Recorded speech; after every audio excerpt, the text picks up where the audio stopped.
अब तो देखिए, भारत में एडवेंचर टूरिज्म की तरह धार्मिक टूरिज्म भी काफी बढ़ता जा रहा है। खासकर उत्तर प्रदेश में पर्यटन उद्योग को तो मानो पंख ही लग गए हैं। तभी तो केदारनाथ पहुंचने वालों की संख्या हर साल नए रिकॉर्ड्स बना रही है। राम मंदिर बनने के बाद अयोध्या आध्यात्मिक पर्यटन का नया सेंटर बन चुका है और यही नहीं, काशी कॉरिडोर बनने के बाद बनारस आने वालों की संख्या में बड़ा इजाफा हुआ है।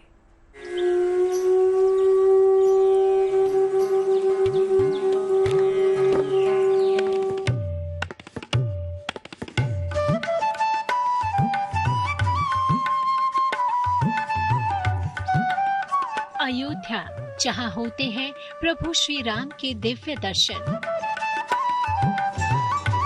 वाराणसी, जहां कण कण में विराजमान है महादेव। कान्हा की नगरी मथुरा, वृंदावन हो या दुनिया के 7 अजूबों में से एक ताज नगरी आगरा हो। पिछले कुछ सालों में घरेलू और विदेशी पर्यटन में उत्तर प्रदेश ने लंबी छलांग लगाई है। खासकर धार्मिक शहरों में घरेलू पर्यटन तेजी से बढ़ा है, तो ऐतिहासिक नगरों में भी विदेशी सैलानी भरपूर आए हैं। उत्तर प्रदेश में 6 महीने में 60% घरेलू पर्यटक बढ़े, जबकि विदेशी पर्यटकों की संख्या 40% बढ़ी।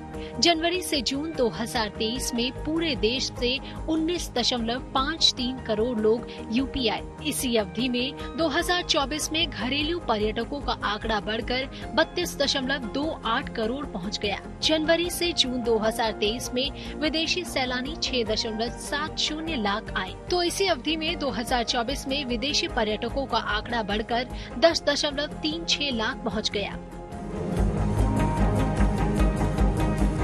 श्री राम मंदिर की प्राण प्रतिष्ठा के चलते अयोध्या में पर्यटन के रिकॉर्ड ब्रेक हो गए। प्रदेश के सभी शहरों में इतने पर्यटक नहीं पहुंचे जितने अयोध्या पहुंचे।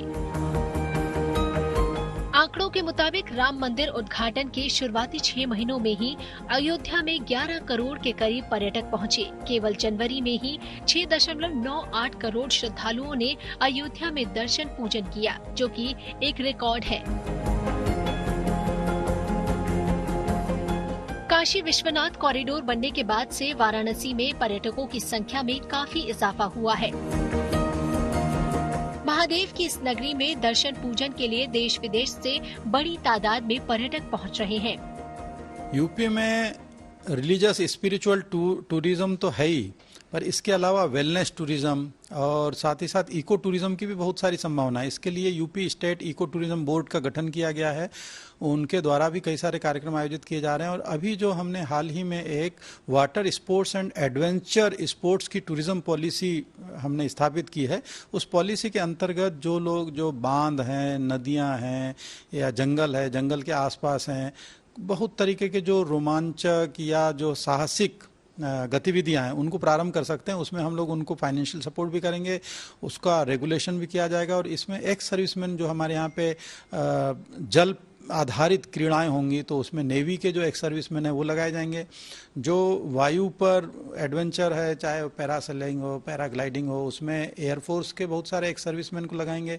जो हमारे यहाँ पे धरातल पर होने वाले, चाहे वो एटीए का संचालन हो, एटीवी का संचालन हो या फिर कई तरीके के मंकी ब्रिज है, बर्मा ब्रिज है, बहुत सारी एक्टिविटीज हैं जिनको हम लोग करा सकते हैं। टूरिज्म के क्षेत्र में संभावनाएं हैं, उनको एक्सप्लोर किया जा रहा है और तरह तरह के इसमें अलग अलग जो आयोजन है वो भी किए जा रहे हैं। विश्व पर्यटन दिवस एक ऐसा मौका होता है जब इन सब बातों को दोहराया जाता है और नई और योजनाएं बनाई गई हैं। लेकिन जो लोग आएंगे वो ये कह पाएंगे आगे कि अगर यूपी नहीं देखा तो इंडिया नहीं देखा, यानी अगर देशी पर्यटक हों या विदेश से आने वाले पर्यटक हों, उनके लिए सबसे अच्छा डेस्टिनेशन उत्तर प्रदेश आने वाले समय में बनने वाला है। विश्व पर्यटन दिवस पर एक बार फिर से यही संकल्प दोहराया जाएगा। वीडियो जर्नलिस्ट गौरव गुप्ता के साथ शिल्पी सेन, लखनऊ। देखिए, भारत आध्यात्मिक पर्यटन का नया विश्व रिकॉर्ड बनाने की राह पर है। यहाँ के कई फेमस धार्मिक स्थल पहाड़ों पर स्थित हैं। ऐसे में लोग एडवेंचर टूरिज्म और धार्मिक पर्यटन का मजा साथ साथ ले पाते हैं। और अब तो अयोध्या में राम मंदिर के दर्शन का भी काफी क्रेज है। देखिए, आंकड़े तो यही बताते हैं कि इस साल जून तक 11 करोड़ लोगों ने मंदिर में दर्शन किए हैं। इसी तरह केदारनाथ धाम भी हर साल दर साल नए नए रिकॉर्ड्स बनाते जा रहा है। और देखा जाए तो अब तक करीब 12 लाख लोग केदारनाथ धाम ऑलरेडी पहुंच चुके हैं। इसी तरह होटल की बजाय होम स्टे लोगों की पसंद बनता जा रहा है, क्योंकि होम स्टे में सादगी और घर जैसे खाने का आप सबको स्वाद मिल जाता है, इसीलिए वो आपकी चॉइस बनता जा रहा है। साथ ही गांव का कल्चर भी लोगों को अपनी तरफ लगातार आकर्षित करता जा रहा है। तो इसी टूरिज्म डे पे यूनेस्को की टीम जिंजी किले का दौरा करने वाली है। ये जिंजी किला तमिलनाडु में स्थित है, जिसे आज ऐतिहासिक धरोहर घोषित किया जाएगा।